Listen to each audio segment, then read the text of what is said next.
오늘 주시는 말씀은 마태복음 9장 9절에서 13절이 올시다. 우리 절수가 짧으니까 같은 목소리로 9절에서 13절까지 봉독하시도록 합니다.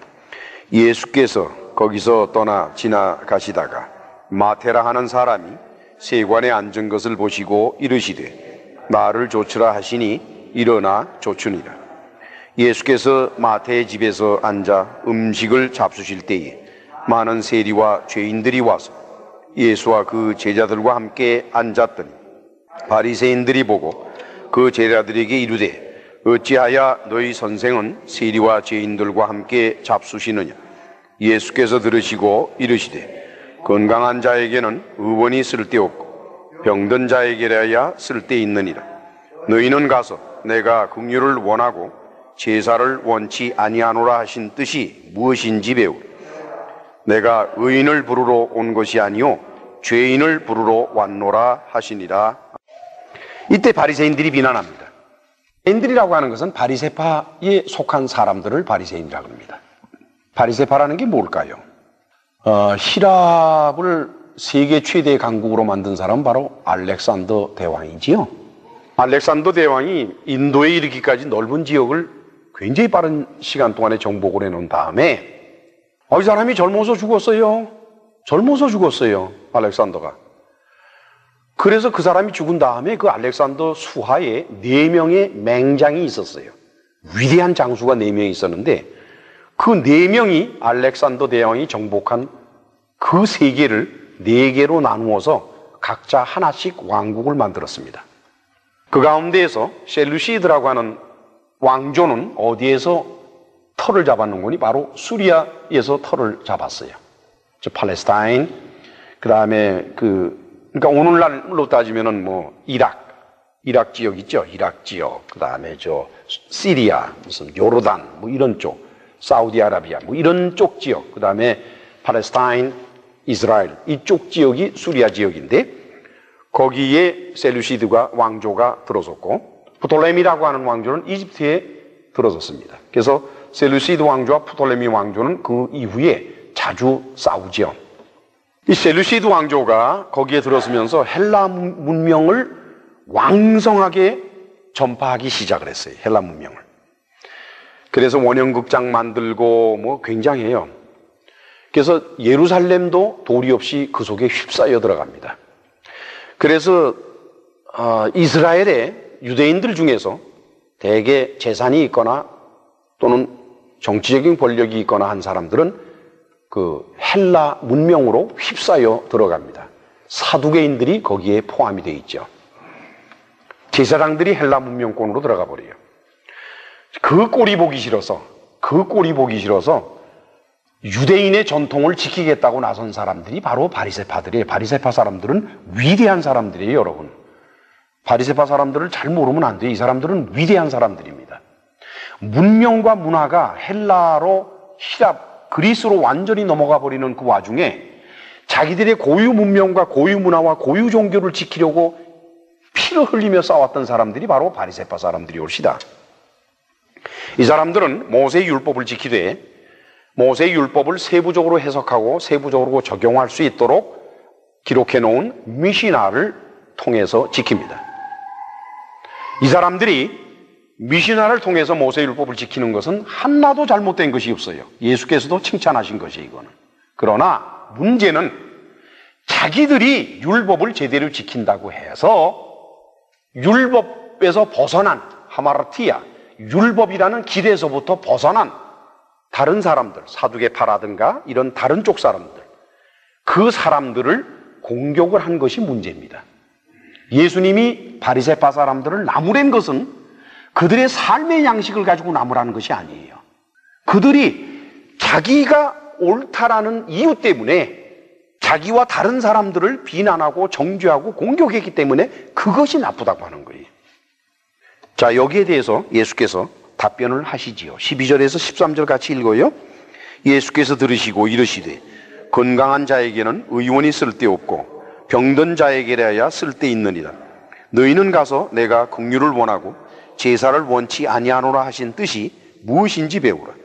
내가 의인을 부르러 온 것이 아니요 죄인을 부르러 왔노라. 하나님께서 이스라엘 백성들에게 원하셨던 것은 무엇일까요? 이스라엘 백성들은 모세의 율법을 통해서 제사법을 이어받았습니다. 그래서 그들은 번제를 드리고 희생제물을 드리고 때마다 모여서 하나님 앞에 제사를 드리고 예배하고 그것이 하나님을 기쁘시게 하는 건 줄로 알았어요. 여러분들은 어때요? 오늘날의 기독교 교회는 어때요? 하나님을 기쁘시게 하는 게 뭐예요? 훌륭한 예배당을 짓고 많은 이들이 모여서 아름다운 찬양과 그렇게 해서 하나님 앞에 예배를 드리면 하나님이 기뻐하실 거라고 생각들을 하지요. 그것이나 번제를 드리고 유대교에 예배를 드리면 하나님이 기뻐하실 것이나 라고 생각하는 것이나 조금도 다를 바가 없습니다. 그런데 하나님은 호세아 선지자에게 이런 말씀을 하세요.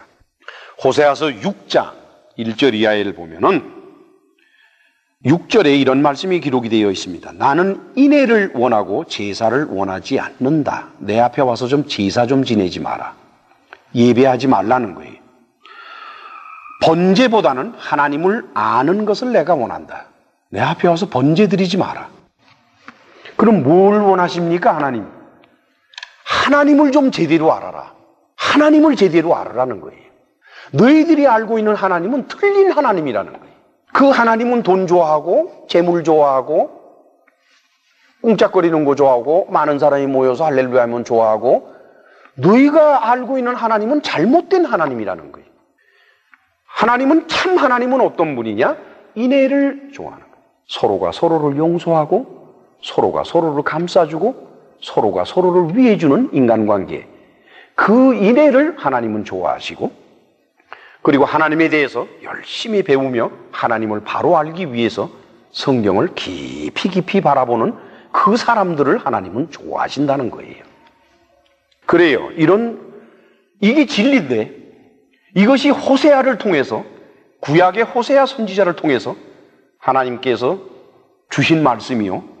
동시에 예수께서 하나님의 아들이 바로 그 호세아에게 주신 하나님의 말씀을 인용해서 당시 바리새인들에게 하신 말씀임에도 불구하고 오늘날 기독교 교회에서 하나님의 아들이 하신 말씀과 하나님이 하신 말씀을 가지고 하나님을 바로 알라고 설명을 하면은 저 목사가 이상하다고 생각하니 그러면 도대체 어떻게 된 거냐 하는 것이 어떻게 된 것이냐. 그래요. 교회에서는 뭐 헌금 많이 하고 봉사 많이 하고 기도회 많이 참석하고 열심히 뛰면은 충성봉사해서 하나님께서 기뻐하셔서 복 주시고 그런다고 생각하는 게 일반적으로 교회에서 생각하는 거지요. 하나님이 과연 그러실까요? 하나님이 그런 분이실까요? 참으로 깊이 생각하셔야 됩니다. 예수님은 그러시는 거예요. 내가 의인을 부르러 온 것이 아니요 죄인을 부르러 왔다. 왜 그러는 줄 아느냐? 건강한 자에게는 의원이 쓸데가 없다. 건강한 사람이 무슨 병원이 필요하고 건강한 사람이 무슨 의사가 필요하냐? 병든 자에게라 의사가 필요하지. 그 얘기예요.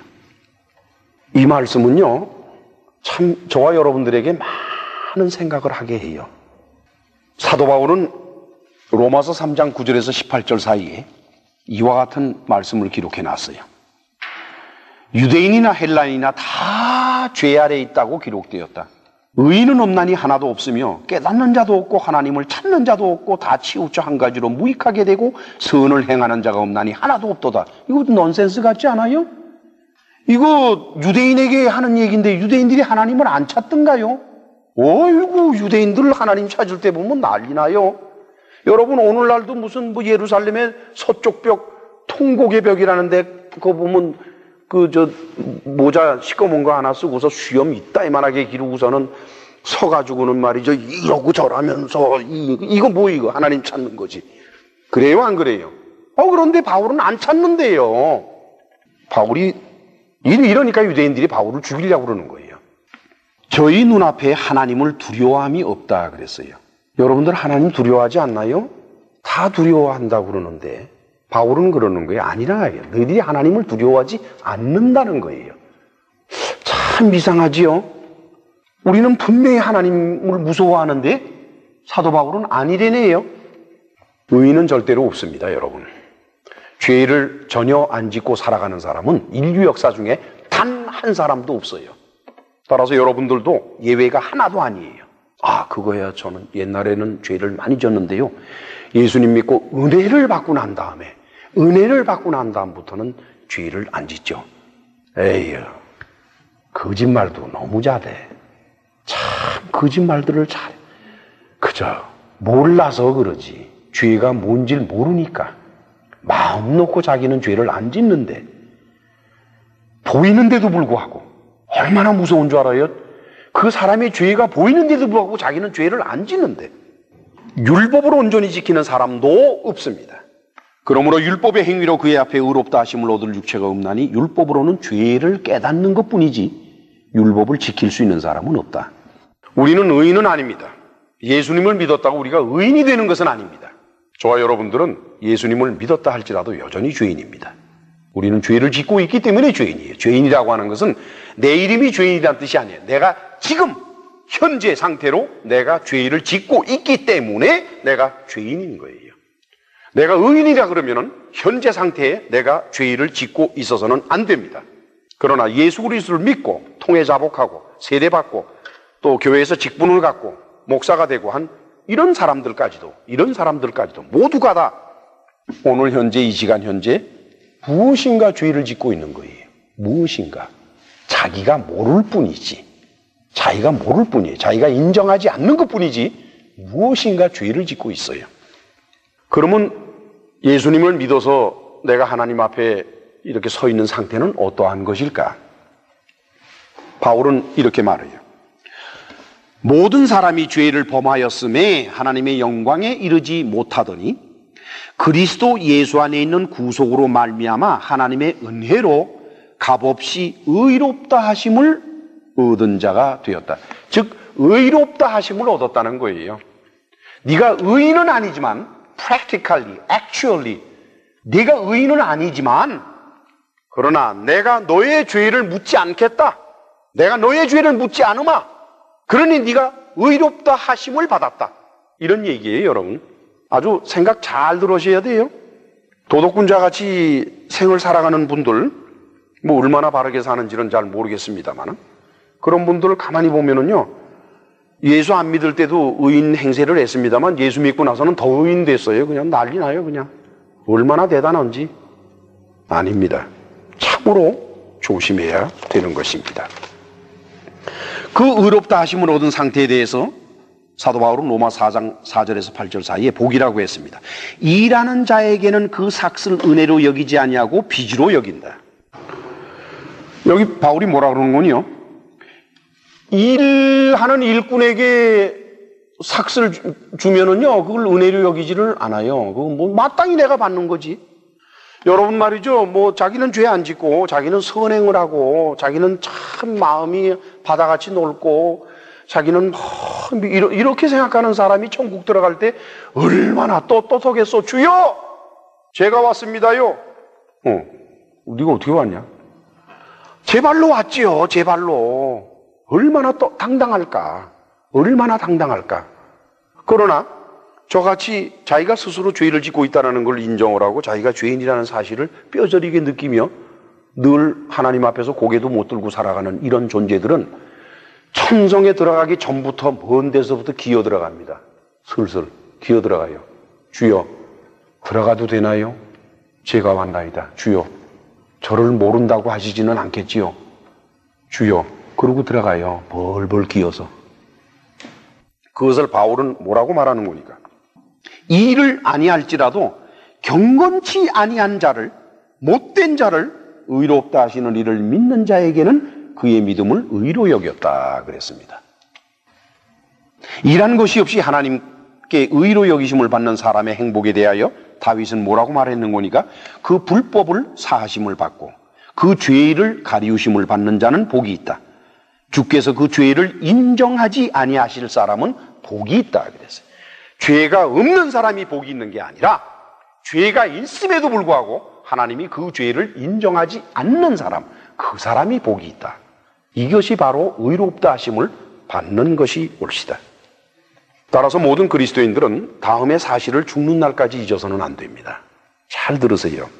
첫째, 나는 죄인입니다. 나는 죄인이었습니다가 아니라 나는 오늘도 죄를 짓고 있는 죄인입니다를 인정을 하셔야 됩니다. 만약에 이걸 인정하시지 않는다면 다시 한번 생각을 하셔야 돼요. 둘째, 그러나 나는 하나님께 의롭다 하심을 받은 상태라는 확신이 있어야 돼요. 왜냐? 하나님의 아들 예수 그리스도를 믿기 때문에. 내가 잘해서가 아니에요. 그러면 값없이 하나님께 의롭다 하심을 받은 죄인으로서는 그러면 어떻게 살아야 될까요?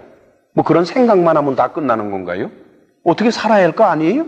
첫째, 우리가 알게 모르게 짓는 많은 죄들은 우리의 의지를 벗어나는 경우가 무척이나 많습니다. 아무리 노력해도 안 되는 것들이 있어요.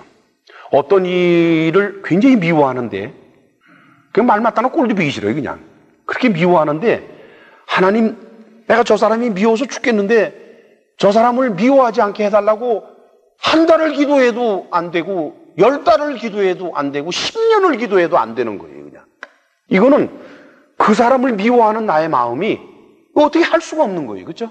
그런가 하면은 우리가 생활을 살면서 인간관계에서 비즈니스에서 모든 문제에 있어서 이건 하지 말아야 되는데 하면서도 우리는 하는 것들이 부지기수로 많아요.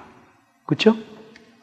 매일같이 자기 자신이 저지르고 있는 죄를 첫째 인정을 하면서 매일같이 가슴 아파하면서 회개해야 됩니다. 가슴 아파하세요, 여러분.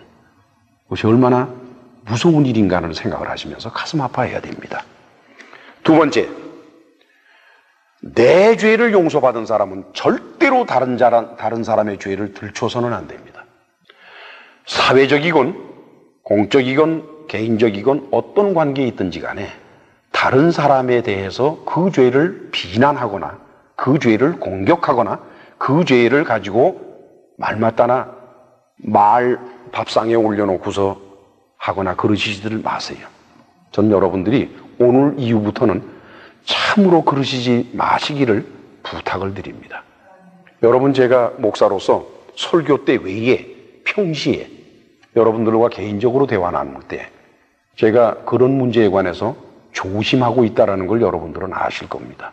물론 100% 안 그런다고 보장은 못해요. 상당히 많은 경우에 저는 알면서도 입을 다무는 경우가 무척이나 많습니다. 그 다음에는 세 번째로서는 내가 지은 죄를 하나님께 값없이 용서받았으니 나에게 죄를 지은 사람이 나한테 와서 사과를 할 때는 내가 값없이 용서를 해야 됩니다. 야, 미안하다 그러면 죄일이야 이러지 말고 용서를 해줘야만 돼요.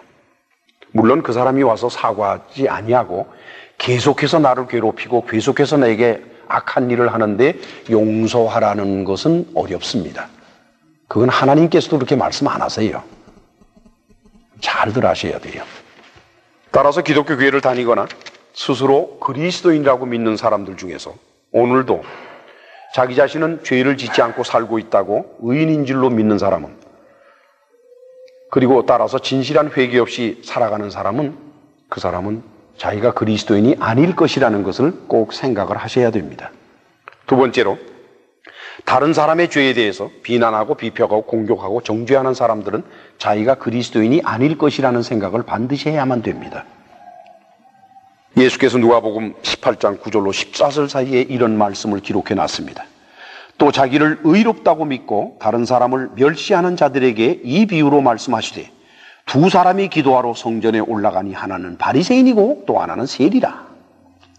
바리새인은 따로 서서 기도하면서 뭐라고 말을 하는 거니? 하나님이여, 나는 다른 사람들 곧 토색질하고 불의하고 간음을 하는 자들과 같지 않고 또 이 세리와도 같지 않은 것을 감사하나이다. 나는 일회에 2번씩 금식하고 또 소득의 11조를 빼지 않고 탁탁 드립니다. 근데 한편 세리는 멀리 서서 감히 눈을 들어 하늘을 우러러 보지도 못하고 다만 가슴을 치며 가로되, 하나님이여 불쌍히 여기시옵소서, 나는 죄인이로소이다 그랬어요. 할 말이 없는 거예요. 할 말이. 여러분, 죄인이 무슨 말이 필요해? 여러분 회개할 때 말하세요? 그건 회개 아니에요. 아직 덜 된 거예요. 여러분, 여러분 진짜 회개할 때 사람이 어떻게 되는지 입이 얼어붙어요. 가슴은 갈기갈기 찢어지고 눈물도 안 나와요. 나중에는 입이 얼어붙어요. 탄식만 나와요. 어디에 말이 나옵니까? 이 세리는 탄식만 하는 거예요. 탄식만. 예수께서는 이렇게 말씀하십니다. 내가 너희에게 이르노니 이 세리가 저 바리새인보다 하나님 앞에 의롭다 하심을 받고 돌아갔느니라. 무릇 자기를 높이는 자는 낮아질 것이고 자기를 낮추는 자는 높여질 것이다. 사랑하는 성도 여러분, 이제까지 우리가 어떻게 살았든지 어떻게 교회 생활을 했든지 우리 다 덮읍시다.